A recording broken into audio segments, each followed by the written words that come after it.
What's going on, guys? It's your boy Bugs. Coming back after a super long time.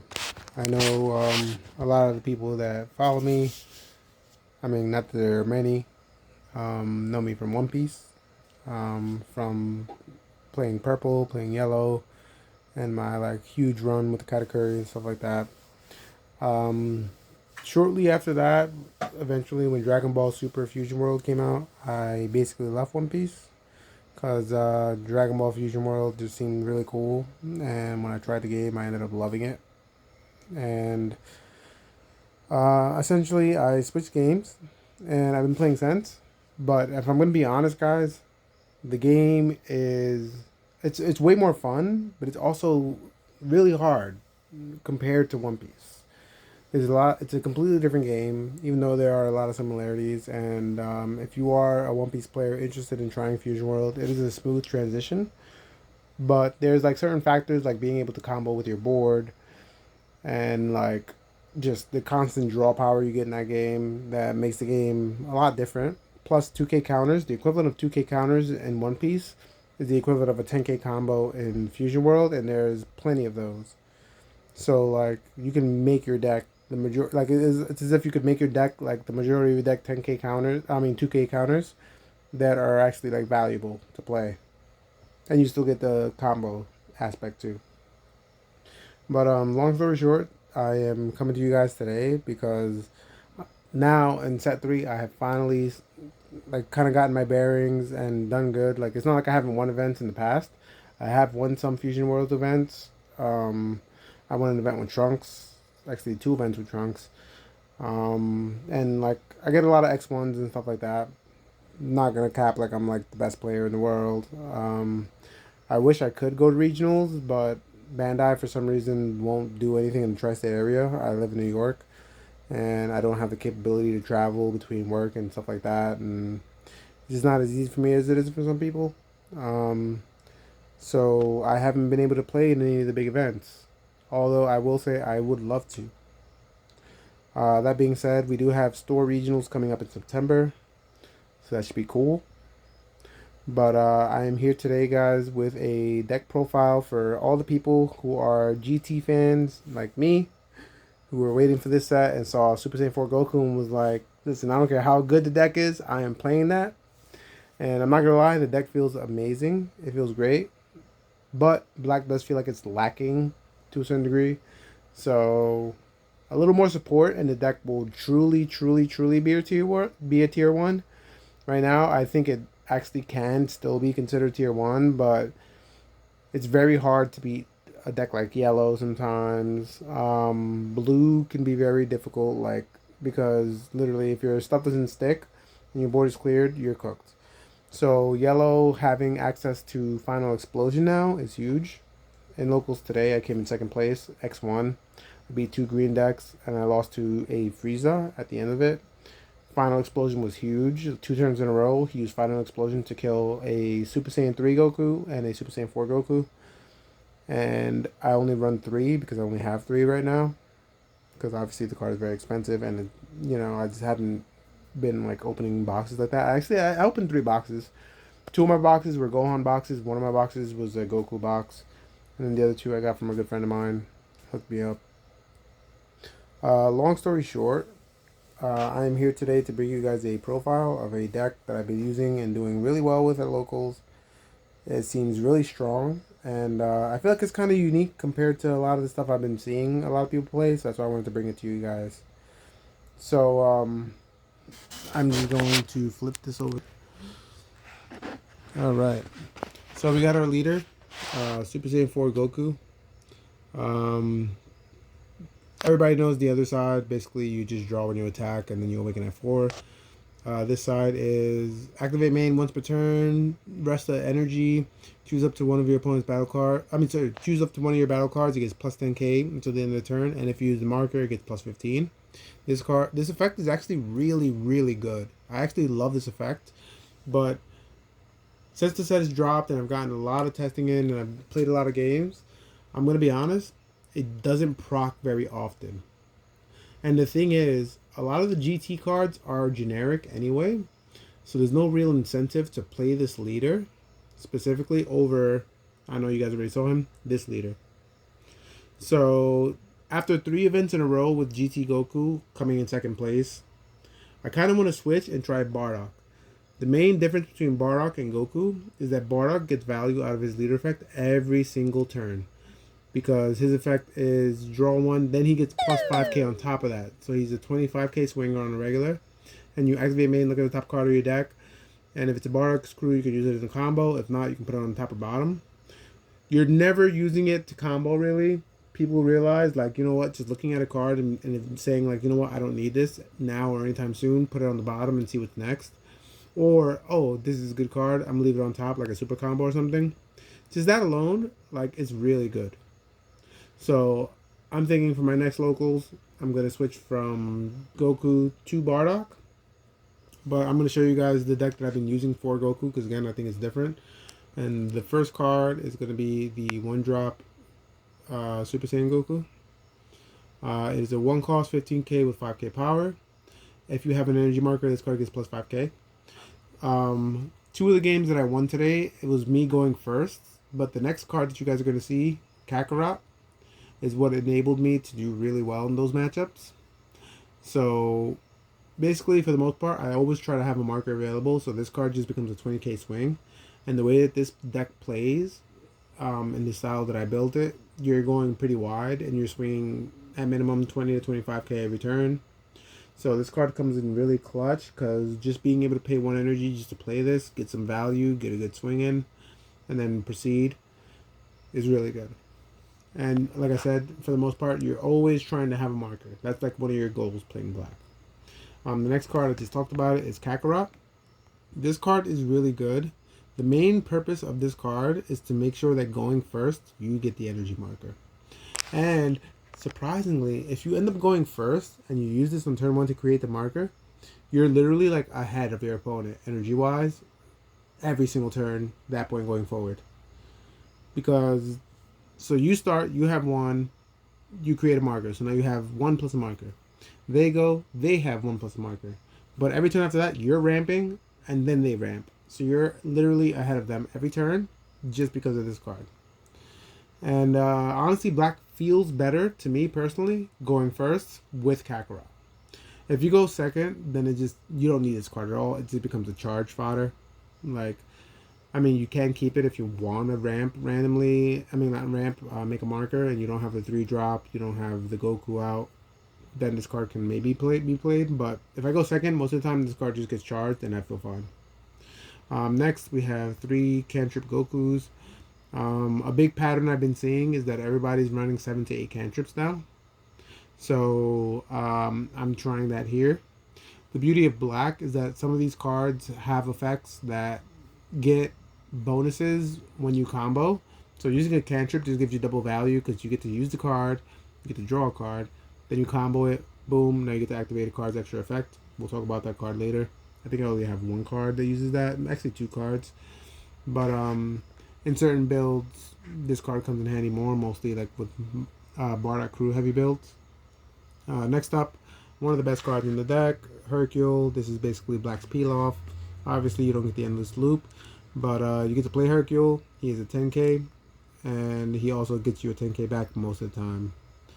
One of the 10ks he can get you back, which is the next card, is the Para Brothers. This card is only at 2. Honestly, like, if the deck wasn't so tight, I would run more. And part of me wants to try to find room for more because this card is just so good. You literally just stun a card, don't allow them to attack with it. It's basically as if you, like, KO'd it for the turn. And it's really good. Because then obviously you can combo it, play a Hercule, get it back, do it again. You know what I mean? So this card, these 2 cards, great cards together. Next up, we got Pan. I'm using this because I want to be able to search for my secret rare. Simple as that. Not only because I only have 3, but even if I have 4, I would still play this because that card is just too pivotal. You need that card. The game feels a lot worse when you don't have your SSJ4. Next up is our Self-Awakener 2-drop Pan. She also helps you with tempo because she can bounce a 4-drop if you decide to use an energy marker for her ability. Really good into Jiren, obviously. Yellow has some good 4 drops like Goku. I mean, no, actually, you don't really want to bounce Goku because he's a 10k and he can also come down and lock 2. But you can bounce the Majin Vegeta, make him replay it. With blue, you can bounce back a Gohan. Why not? It has no counter. Force him to replay it because then that limits the plays they can do the next turn. Next up, we have the 1-drop event. This is the 10 times Kamehameha. This card is really good. Honestly, yellow is a very difficult deck to beat in general. This card helps tremendously with if you removed an energy marker, choose up to 2 of your opponent's battle cards with 3 or less and KO them. Most of the times that when I use this, it's because I have the 4-drop on the board. So it's cool because it's kind of thematic. Like you play the 4-drop, now you get to use this. This is finishing move. Boom, you pop 2 cards. Now you're taking control of the game. Really good card. Against green, it's honestly just free charge because it doesn't do too much into green. Granted, you can use it to clear cantrips because, again, a lot of decks are using 7 to 8 cantrips. So this card can be really good for that. But for the most part, it's a free charge in that matchup. Next, we have Trunks. I had this card at 3. I bumped it to 4. This card is really good, again, because I'm doing aggro and because I'm doing the Searcher Pan. There's a target for that. 10k you can pick up. If you want to use the shotgun, that's fine. Or if you're working with a lot of energy, you know, or you can combo with this card, which we're going to talk about in a second. You can just play this card for 3 and have a 30k beater, as long as you have a marker. So, like, you can play the Goku for 2, technically, because he makes you a marker. If you use the marker, you're playing him for 2. Now you get this out, and you just start pressuring your opponent. Again, like, that's what this deck is about, is just aggro and just pressure, and it seems to do really well. Again, talking about this Goku, honestly, debatably one of the best cards of the deck. Obviously, the secret rare takes that spot, but most of my games that I see this, sometimes I've had games where I don't see the secret rare and I see this, and it feels just fine because this guy is at 3 cost, 25k. I'm playing him on my second turn, whether I'm going first or second, and it's just hard for them to deal with that early on in the game. So he gets a lot of swings in, a lot of pressure. He adds a card so he can self-awaken. A lot of people have been trying to starve black. And I mean, at least in my locals, a lot of the guys at my locals like to play that starve game, which can be very detrimental. Like, you know what, I'm not going to awaken them. I'm going to force them to awaken themselves. So if they turn a battle card sideways, which you want to do, because again, this is an aggro version of the deck, they don't have to awaken you. But a lot of people feel comfortable getting you to like 6. Some people even push it to 5. And then they'll try to get you, try to starve you and just focus on your board. So your cards to get through that are this, and on also the Pan, which we talked about before. I forgot to mention that she also takes a life on play. So those are the cards that try to get you through that. But for the most part, I like playing this as my second turn. And on my third turn, if I have the secret rare, sometimes I'll play the secret rare, but sometimes I'll even have the secret rare and I'll still play this just to do a little extra stuff, because you go to 3 energy plus a marker. You play this for 2. Now you have 2 energy plus a marker, so you can play a 1-drop like Para Brothers. You can play Hercule to get something back. And then the next turn, you can just drop the secret. It's fine. Like, some decks, you don't have to rush it automatically. But, again, great attacker. Really great card. Speaking of great attackers, we have 3 cost Bardock. This card is amazing. It's just baby Broly. Like, this man puts in work. Again, talking about one of the reasonings behind the cantrip stuff. You know, you got you got Pan, you got Para, you got Hercule, you got Goku, and you got Kakarot. All these cards can be played to get value, and then just comboed to restand this man. And believe me, like, that puts a lot of pressure on certain opponents. The best thing about this card, honestly, like, this card is one card that definitely plays better in Super Saiyan 4 Goku. Because when you use the leader effect, you can make it a 35k base. So it restands and it swings for 35 again. But the first attack is usually either 40 or 45. And it feels amazing. You restand. Sometimes I won't even combo, I'll just do another 35. But sometimes I will put on a little salt and pepper on it. And I'll combo just to pressure cards out of their hand. And eventually, what you look at, you'll have a wide board with a decent amount of cards in hand, and most of the time you either have more cards in hand or equal cards in hand to your opponent with a better board than them. Because of cards like this, because Auto once per turn. When you use a card in the combo, not only do you draw a card, but then you switch them to active. Adding the draw effect didn't seem a little necessary. I mean, maybe it is necessary because black does use a lot of cards for combo and stuff, so you want to be able to replenish your hand.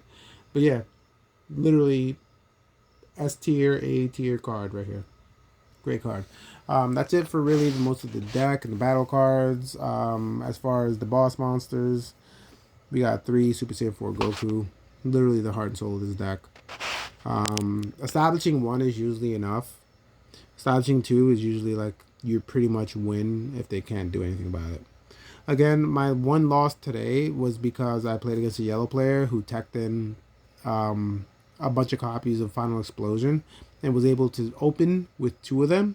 So 2 turns in a row, he was able to pop a Goku and pop a Super Saiyan 3 Goku. So one of these and one of these.